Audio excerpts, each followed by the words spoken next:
Bonjour à tous et bienvenue dans une nouvelle vidéo, une journée dans une assiette équilibrée.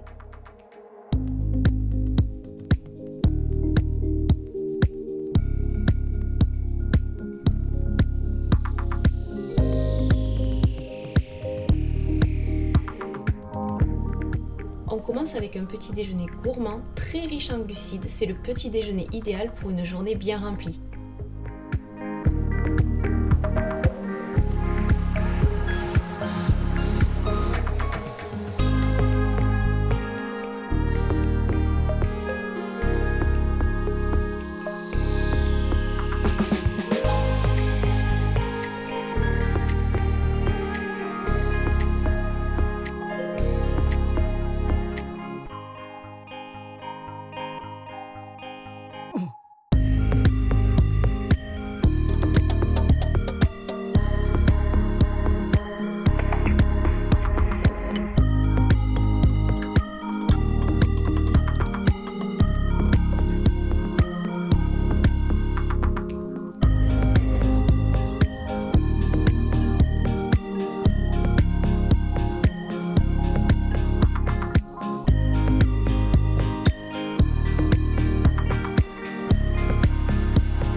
Voilà, c'est le genre de petit déjeuner qui vous permettra de tenir jusqu'à la pause déjeuner sans avoir faim.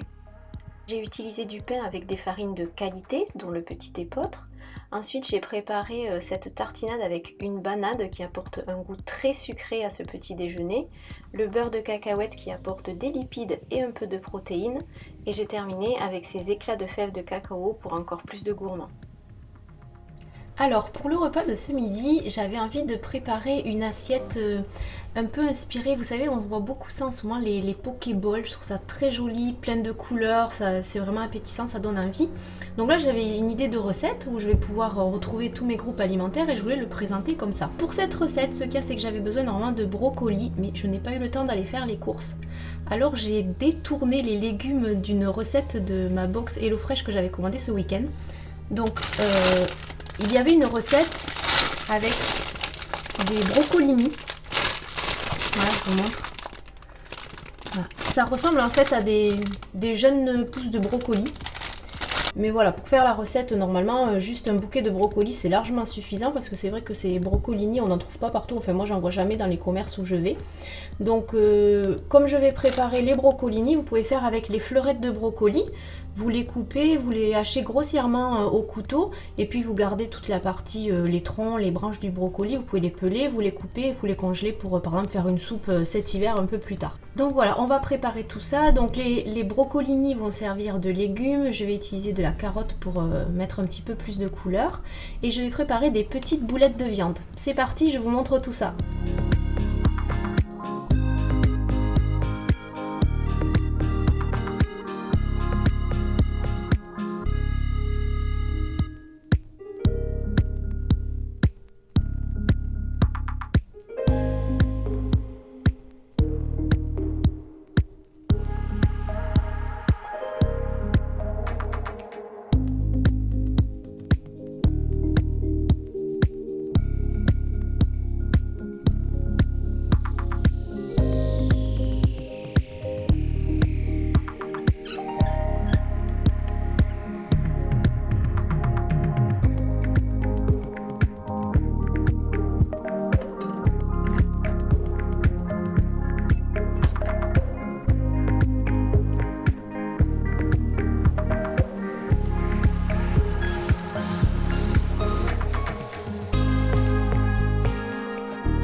ce temps, je fais tremper des nouilles de riz et je prépare les légumes.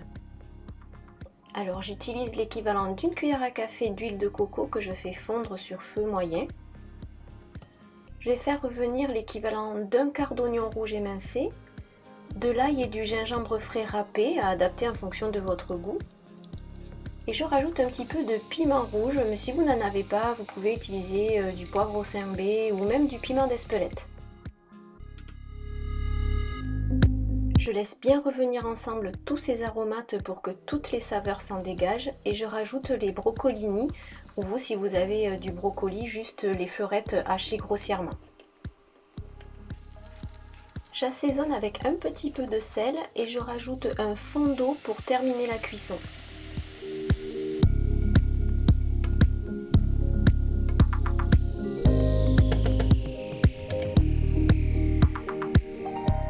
Je prépare une sauce qui me permettra d'assaisonner l'ensemble de l'assiette.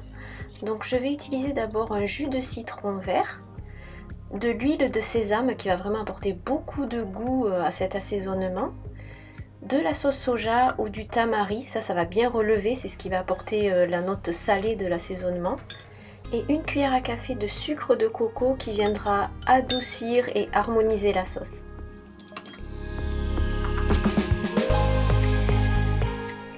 Il ne reste plus qu'à dresser l'assiette, donc vous allez retrouver les différents groupes alimentaires. On a commencé avec les nouilles de riz, on va rajouter les légumes cuits, les petits brocolini qui sont vraiment enrobés de toutes les saveurs avec l'oignon rouge, le piment, l'ail, le gingembre. On va rajouter quelques légumes crus et de la couleur en même temps avec la carotte. Et on terminera avec les boulettes de poulet.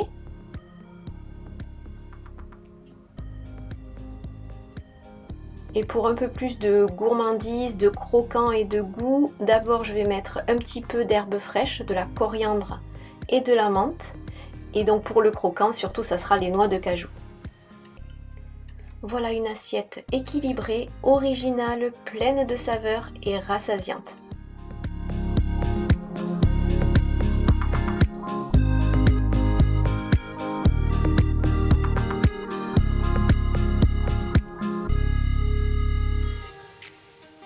Pour le repas du soir, on va préparer une tarte à la tapenade noire et au poivron. Alors, pour réaliser cette recette, déjà je vais préparer moi-même mon fond de tarte. Donc je vais utiliser de la farine d'épeautre, souvent j'utilise du petit épeautre, mais là j'ai de l'épeautre qui est déjà ouvert, avec de l'huile d'olive, du sel et de l'eau, c'est tout. Donc c'est vraiment une recette très simple et je préfère le faire moi-même plutôt que d'avoir à acheter des pâtes à tarte toutes préparées dans le commerce où ils mettent un petit peu ce qu'ils veulent. Il peut y avoir des additifs, il peut y avoir aussi beaucoup trop de gras, alors que là je vais pouvoir gérer moi-même ce que je vais mettre dedans. Et puis vous allez voir, elle est très simple à préparer, elle se fait en même pas 2 minutes. Je vous mettrai le lien en barre d'infos ou peut-être quelque part par là si j'arrive à le faire, d'une vidéo que je vous avais filmée au tout début de ma chaîne où je vous montre justement comment la réaliser rapidement. Ensuite, pour la garniture, je vais utiliser 3 beaux poivrons, un oignon et 2 gousses d'ail. Sur le fond de tarte, je mettrai de la tapenade noire. Et ensuite, pour terminer, j'utiliserai du parmesan en copeaux. Je trouve que c'est plus gourmand. Après, quand ça fond, il y en a encore plus. C'est vraiment, le goût se marie très bien avec les poivrons, tout ce qu'on va mettre. Et de l'origan. Voilà, vous allez voir, c'est une recette assez simple. C'est parti, je vous montre tout ça.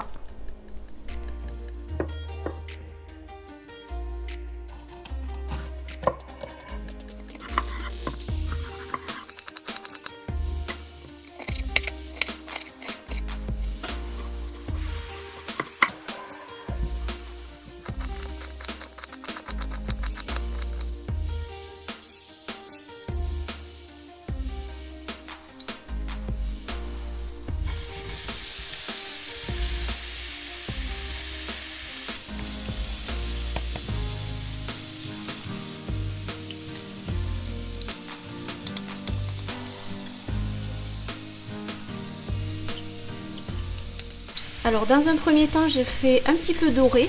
J'ai monté le feu pour que ça dore un peu plus parce que là les légumes rendent pas mal d'eau pour le moment. Et dès qu'ils vont commencer à dorer, je mettrai le couvercle et je laisserai compoter tout ça, bien cuire, se caraméliser un petit peu. Et pendant ce temps, je vais aller préparer le fond de tarte.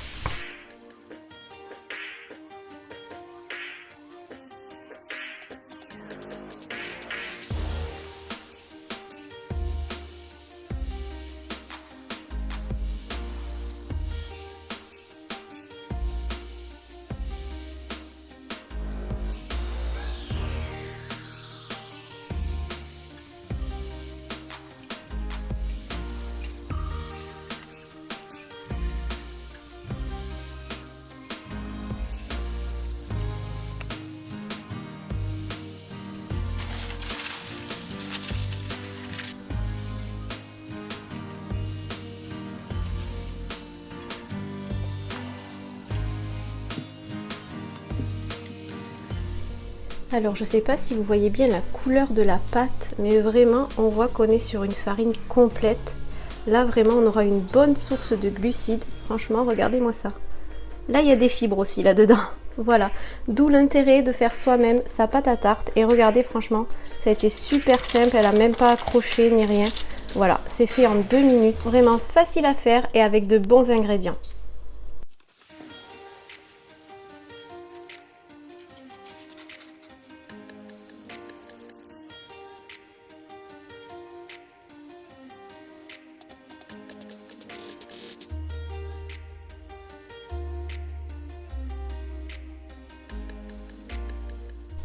Alors pendant ce temps, les petits poivrons, ça sent trop bon.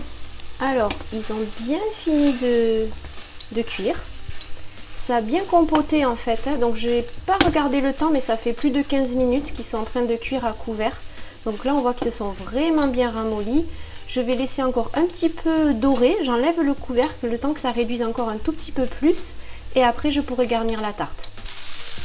Alors là on est bon. Voilà, vous voyez quand ça fait ça au fond de la poêle, voilà, faut pas aller plus loin, c'est parfait. Ils vont s'être enrobés de toutes les saveurs. Ça aura plein de goût tout ça. Voilà. Là, c'est bon.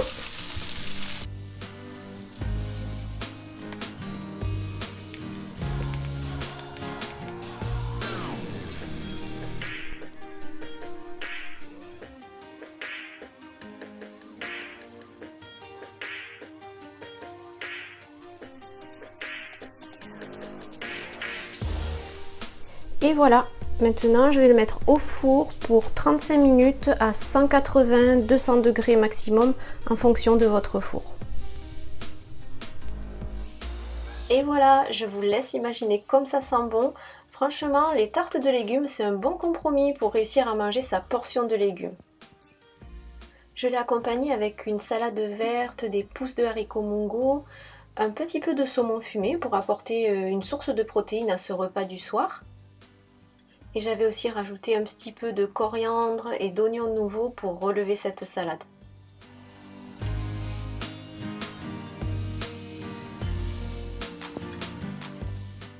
Pour l'assaisonnement, j'avais fait simple avec une petite vinaigrette au balsamique.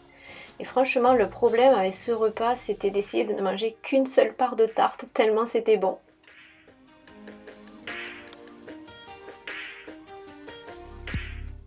Alors, dans toutes mes vidéos, une journée dans une assiette équilibrée, je vous propose ou un goûter ou un dessert, donc je n'allais pas vous laisser comme ça. J'ai profité d'avoir quelques prunes rouges bio dans une petite barquette que j'avais achetée pour vous proposer une recette de crumble. Alors au départ je pensais utiliser toute la barquette, mais en fait ces prunes étaient tellement charnues et elles n'avaient qu'un tout petit noyau, donc du coup ça m'a permis de récupérer pas mal de chair. Et il m'en a juste fallu 3 pour pouvoir faire un dessert pour 2 personnes. Je les ai juste coupées grossièrement pour pouvoir faire comme une petite compote en fait, à laquelle je vais juste ajouter un filet de jus de citron.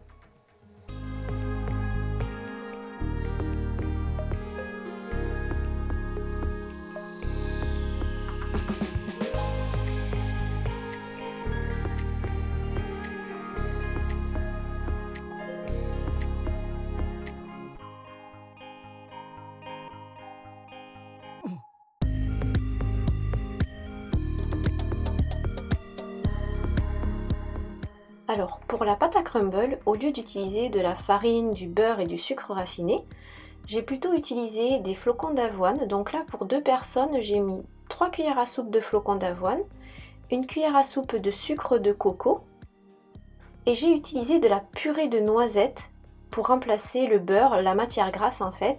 Et franchement cette purée de noisettes en plus va apporter un goût encore plus pâtisserie, gourmand, biscuit à ce crumble de prunes. Je vais utiliser 2 ramequins assez plats pour pouvoir répartir toute la compote de prunes.